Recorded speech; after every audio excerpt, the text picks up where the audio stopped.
अब हमारा next topic है hydrohalogenation of alkene using anti Markovnikov mechanism. Anti Markovnikov mechanism का मतलब है हमने एल्कीन लिया, उसको हाइड्रोजन हैलाइड से रिएक्ट कराया, लेकिन एक रिएजेंट हमने साथ में यूज किया है, वो है पर ऑक्साइड। इस पर ऑक्साइड के यूज करने से जो हमारे को प्रोडक्ट मिला है, आप देख सकते हैं हेलोजिनेशन हुआ है। हेलोजिनेशन जो हुआ है वो उसका जो प्रोडक्ट है, मेजर प्रोडक्ट है, बिल्कुल ऑपोजिट है जो मार्कोनिक ऑफ एडिशन में हुआ था। मतलब ये कि सिर्फ एक पर ऑक्साइड यूज करने से इस रिएक्शन के प्रोडक्ट स्वैप हो गए।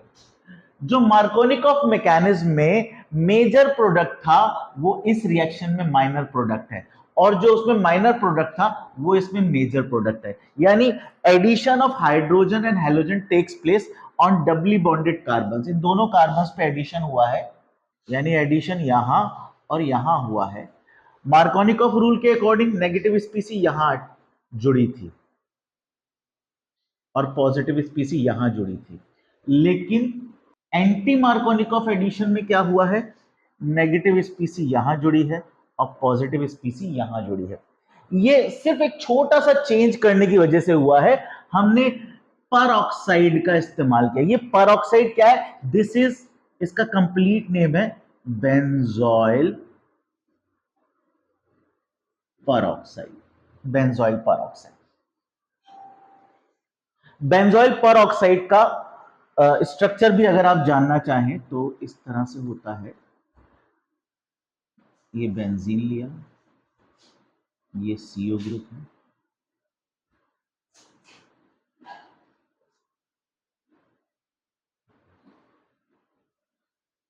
ये इतने पार्ट को आप कह सकते हो बेंजोइल, और ये पर ऑक्साइड लिंकेज से जुड़ा, दो ऑक्सीजन एक साथ जुड़े तो इसे हम बेंजोइल पर ऑक्साइड कहते हैं कंप्लीट। तो अब ऐसा क्यों हुआ है, एडिशन हुआ है एल्कीन पे हाइड्रोजन हैलाइड का, और जो हेलोजन है वो मार्कोनिक ऑफ मैकेनिज्म में मोर सब्स्टिट्यूटेड कार्बन पे जोड़ रहा था, यहां पे लेस सब्स्टिट्यूटेड पे जोड़ रहा है। तो क्या चीज हुई है, उस मैकेनिज्म को समझने की कोशिश करते हैं कि पर ऑक्साइड की हेल्प से क्या चेंज आ गया है। और अगर पर ऑक्साइड नहीं डालेंगे तो यही रिएक्शन मार्कोनिक ऑफ एडिशन को फॉलो करेगा, यानी मेजर प्रोडक्ट उस केस में ये होगा और माइनर प्रोडक्ट ये होगा। तो कोशिश करते हैं, देखते हैं कि क्या मैकेनिज्म है इसका। होता क्या है, जो पर ऑक्साइड हमने यूज किया है, जो जैसे हमने सबसे पहले यहां पे हमारे पास जो एल्कीन है उसके साथ हाइड्रोजन हैलाइड यूज हुआ है HBr। यहां पे एक चीज नोट करने वाली है, जो हाइड्रोजन हैलाइड हम इस रिएक्शन में लेंगे that should be HBr, hydrogen bromide.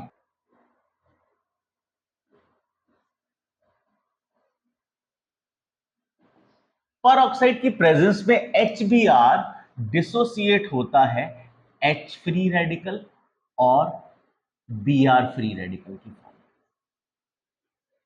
Benzoyl पर ऑक्साइड की प्रेजेंस में ये H फ्री रेडिकल और Br फ्री रेडिकल की प्रेजेंस में, मतलब की फॉर्म में जनरेट होता है, यानी फ्री रेडिकल। अब इसमें से कोई इलेक्ट्रोफाइल नहीं है, कोई न्यूक्लियोफाइल नहीं है, दोनों का नेचर सेम है, बोथ आर फ्री रेडिकल्स। अब हमारे को एल्कीन से रिएक्शन कराना है जो कि अनसिमेट्रिकल है।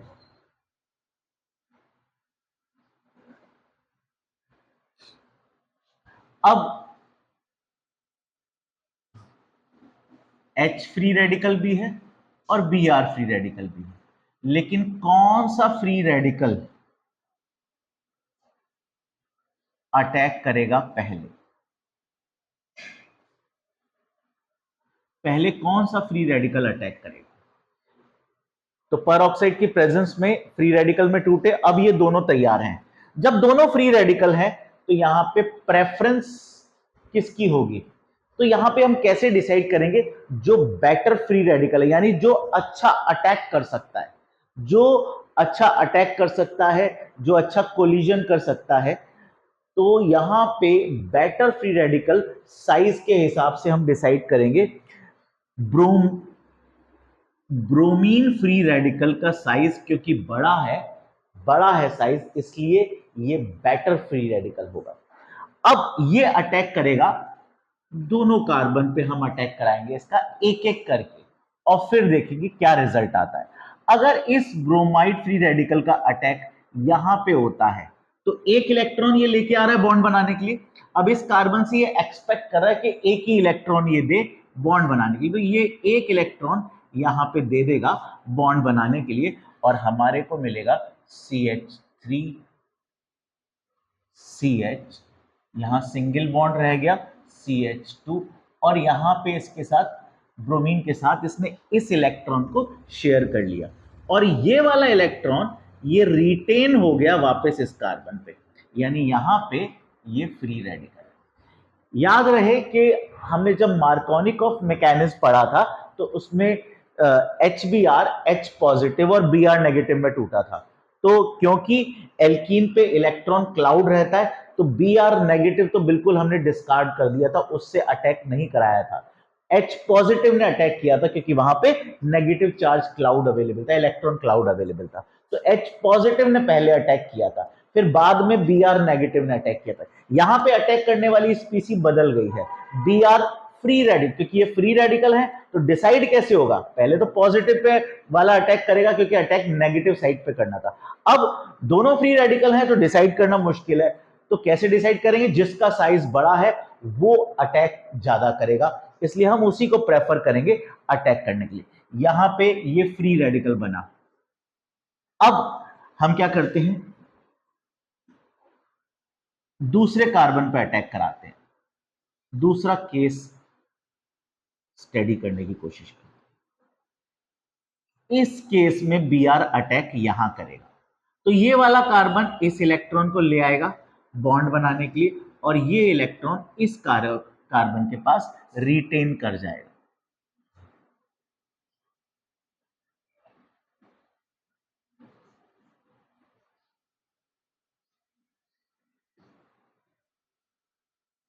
ये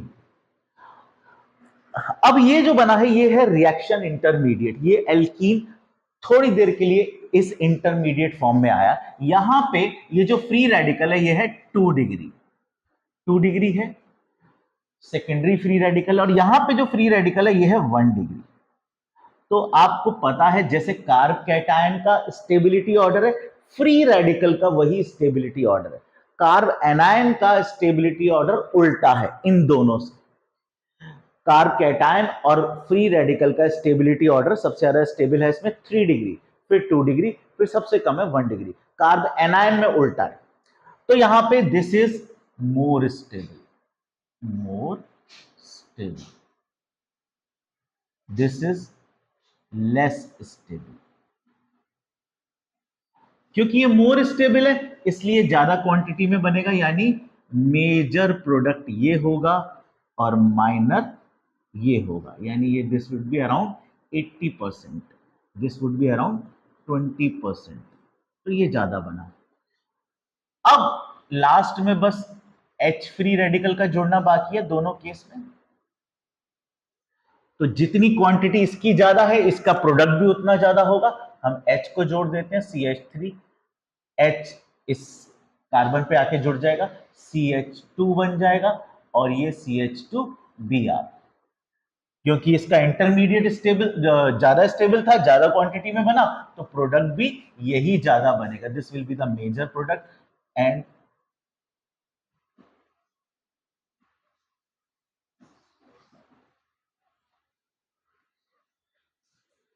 this will be the minor product. तो आप देख सकते हैं कि जो प्रोडक्ट है this is anti Markovnikov of mechanism. Peroxide की प्रेजेंस में जो मैकेनिज्म है इसको हम कहेंगे एंटी मार्कोनिक ऑफ मैकेनिज्म। ये परऑक्साइड की प्रेजेंस में होता है तो ये मैकेनिज्म फॉलो हुआ। मार्कोनिक ऑफ मैकेनिज्म में परऑक्साइड का यूज नहीं होता है। परऑक्साइड क्या कर रहा है, परऑक्साइड HBr को फ्री रेडिकल में तोड़ रहा है।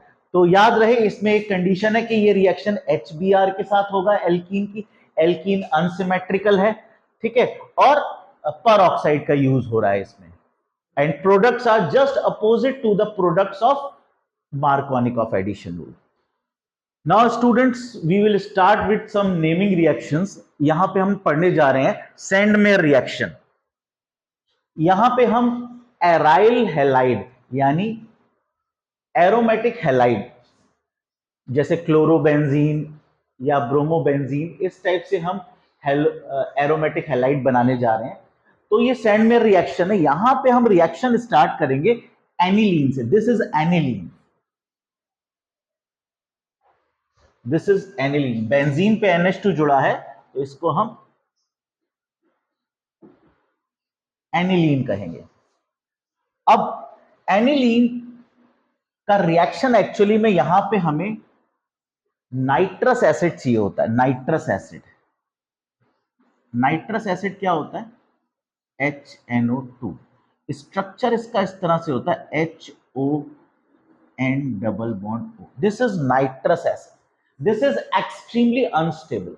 ये स्टेबल नहीं होता. आप इसे रेडीमेड ले आइए और अगर आप इसको रखते हैं तो ये बिल्कुल डिस्टर्ब हो जाएगा, खराब हो जाएगा, स्टेबल नहीं होता, रिएक्ट कर जाएगा, आप कह सकते हैं. अब क्योंकि अनस्टेबल है तो जो भी चीज अनस्टेबल होती है it is prepared during the reaction. तो हम इसको बनाने के लिए दो केमिकल्स का इस्तेमाल करते हैं, sodium nitrite and hydrochloric acid. Sodium nitrite यानी Na पॉजिटिव और नाइट्राइट आयन इज दिस. ये आयन सोडियम आयन से जुड़ा होता है. HCl से रिएक्ट करने के बाद जब ये HCl से रिएक्ट करता है तो H पॉजिटिव और Cl नेगेटिव, ये हमारा नाइट्राइट आयन ये है. H इसके साथ कंबाइन कर जाता है और Cl Na के साथ चला जाता है और हमें मिलता है नाइट्रस एसिड.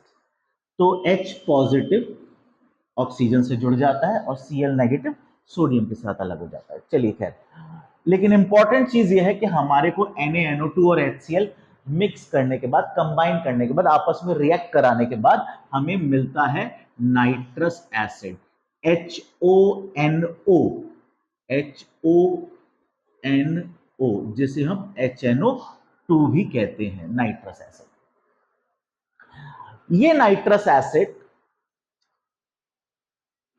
जब रिएक्ट करता है तो यहां पे ये बनाता है नाइट्रोसोनियम कैटायन. क्या बनाता है? Nitrosonium cation. नाइट्रोसोनियम कैटायन क्या चीज है? This is NO positive. ये है नाइट्रोसोनियम कैटायन. ये कैटायन इलेक्ट्रोफिलिक अटैक करता है किस पे? नाइट्रोजन पे प्रेजेंट लोन पेयर्स पे, और हमें मिलता है डाइजोनियम आयन. ये this is diazonium ion, benzene N2 positive. तो इससे फिर CuCl द्वारा दिया गया क्लोरीन नेगेटिव जुड़ जाता है और यहां पे बनता है बेंजीन डाइजोनियम क्लोराइड.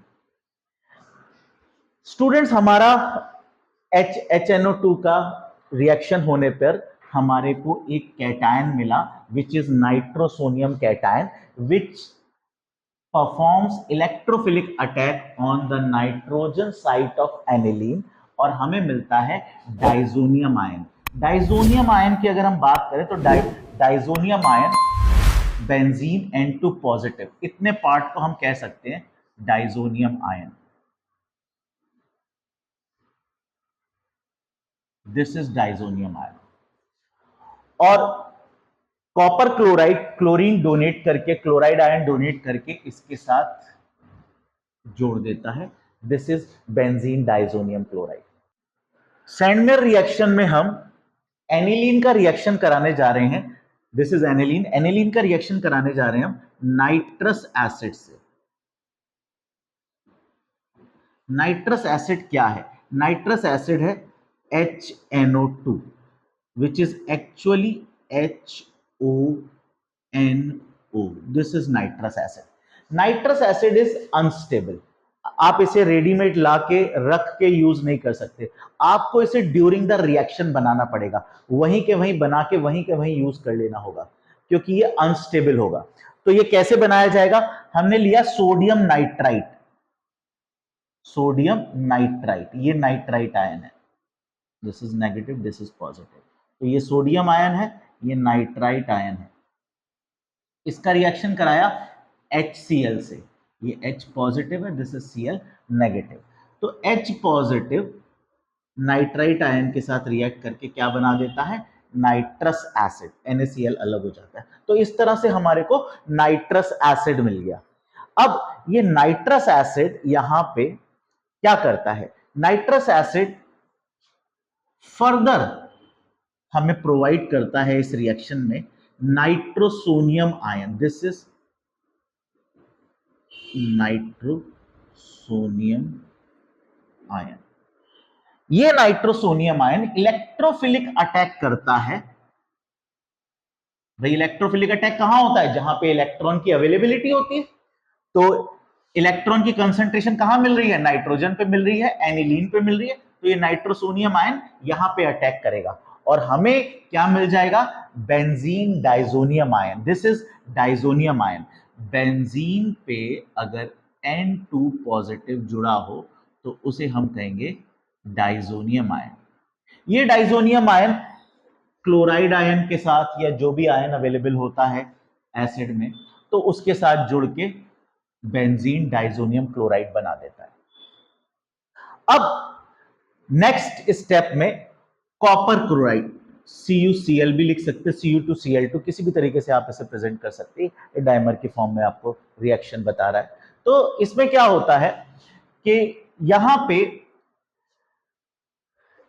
इस रिएक्शन के बाद, इस स्टेप के बाद नाइट्रोजन गैस अलग रिलीज होती है और जो Cl नेगेटिव कॉपर क्लोराइड के पास अवेलेबल है ये जाके जुड़ जाता है।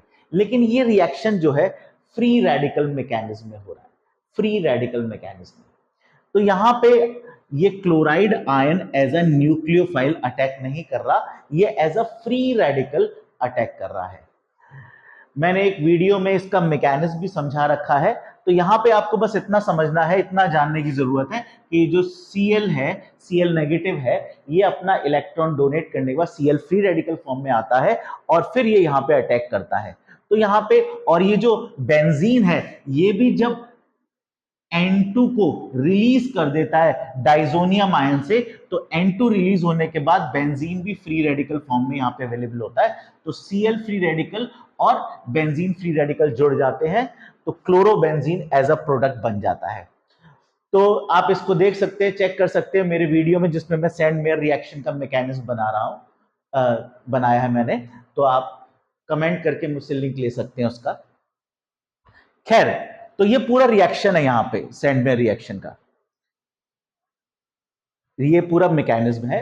स्टूडेंट्स आते हैं अपने नेक्स्ट रिएक्शन पे, फिन-कैल्स्टीन रिएक्शन।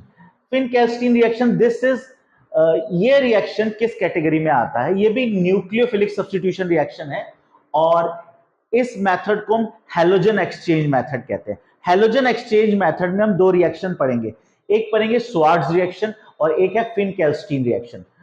इसमें क्या होता है कि पहले से एल्काइल ग्रुप के साथ एक हैलोजन जुड़ी होती है, पहले से ही एल्काइल ग्रुप के साथ हैलोजन जुड़ी होती है। हमें बस क्या करना है, इस हैलोजन के बदले दूसरी हैलोजन को सब्स्टिट्यूट कराना है। तो सब्स्टिट्यूशन रिएक्शन में हम फ्लोरीनेशन या आयोडीनेशन कराते हैं, क्योंकि दोनों के साथ दोनों के एल्काइल हैलाइड बनाने में एक प्रॉब्लम है। फ्लोरीनेशन में क्या होता है कि अगर हम किसी और मेथड से फ्लोरीनेशन करते हैं तो फ्लोरीन बहुत स्ट्रांगली जुड़ता है, इतना स्ट्रांगली जुड़ता है कि बहुत ज्यादा एनर्जी रिलीज करता है, रिएक्शन विस्फोटक हो सकता है, एक्सप्लोजिव हो सकता है। लेकिन दूसरी तरफ क्योंकि फ्लोरीन एक छोटे साइज का एटम है तो उसका अटैक बहुत, जब भी अटैक होता है तो बहुत एक्सप्लोजिव होता है।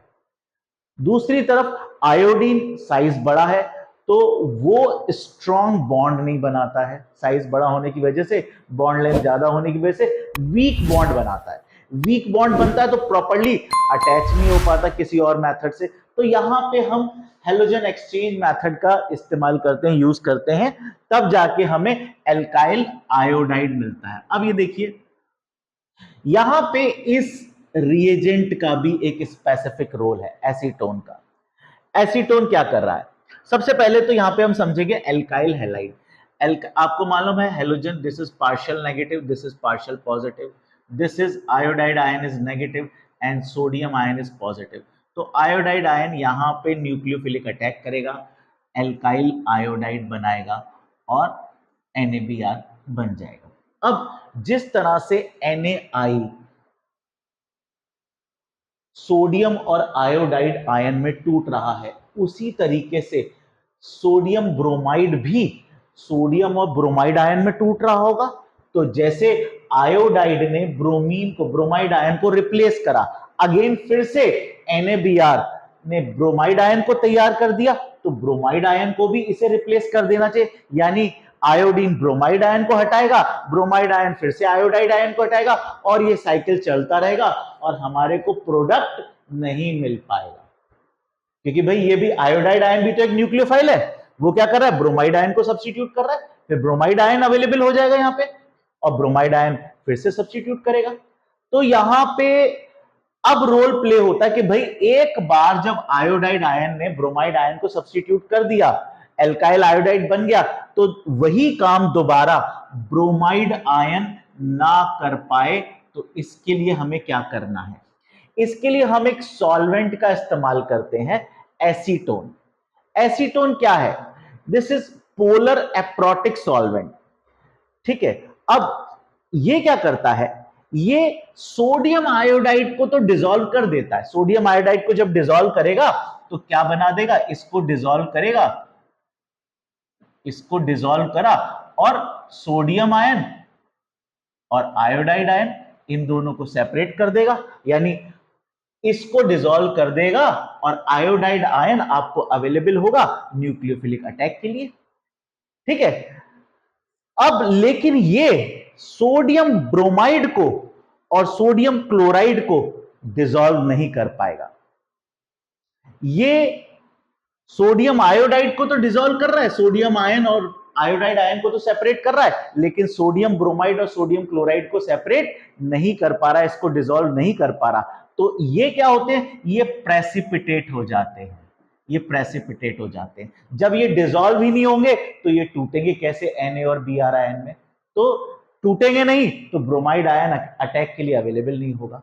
तो इस रिएक्शन में एसीटोन का यही रोल है कि ये सोडियम आयोडाइड को तो डिसॉल्व करता है और आयोडाइड आयन अवेलेबल करा देता है न्यूक्लियोफिलिक अटैक के लिए, लेकिन सोडियम ब्रोमाइड को डिसॉल्व नहीं कर पाता है, तो ब्रोमाइड आयन अटैक के लिए अवेलेबल नहीं होता। तो एक बार जब आयोडाइड आयन ब्रोमाइड आयन को हटा देता है, दोबारा ब्रोमाइड आयन आयोडाइड आयन को हटाने के लिए तैयार ही नहीं हो पाता, वो सोडियम के साथ जुड़ के प्रेसिपिटेटेड ही रह जाता है।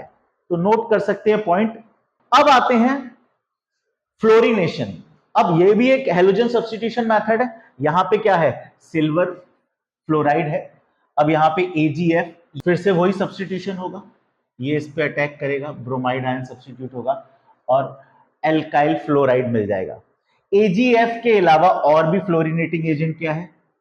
ये फ्लोरिनेटिंग एजेंट है मर्क्यूरस फ्लोराइड,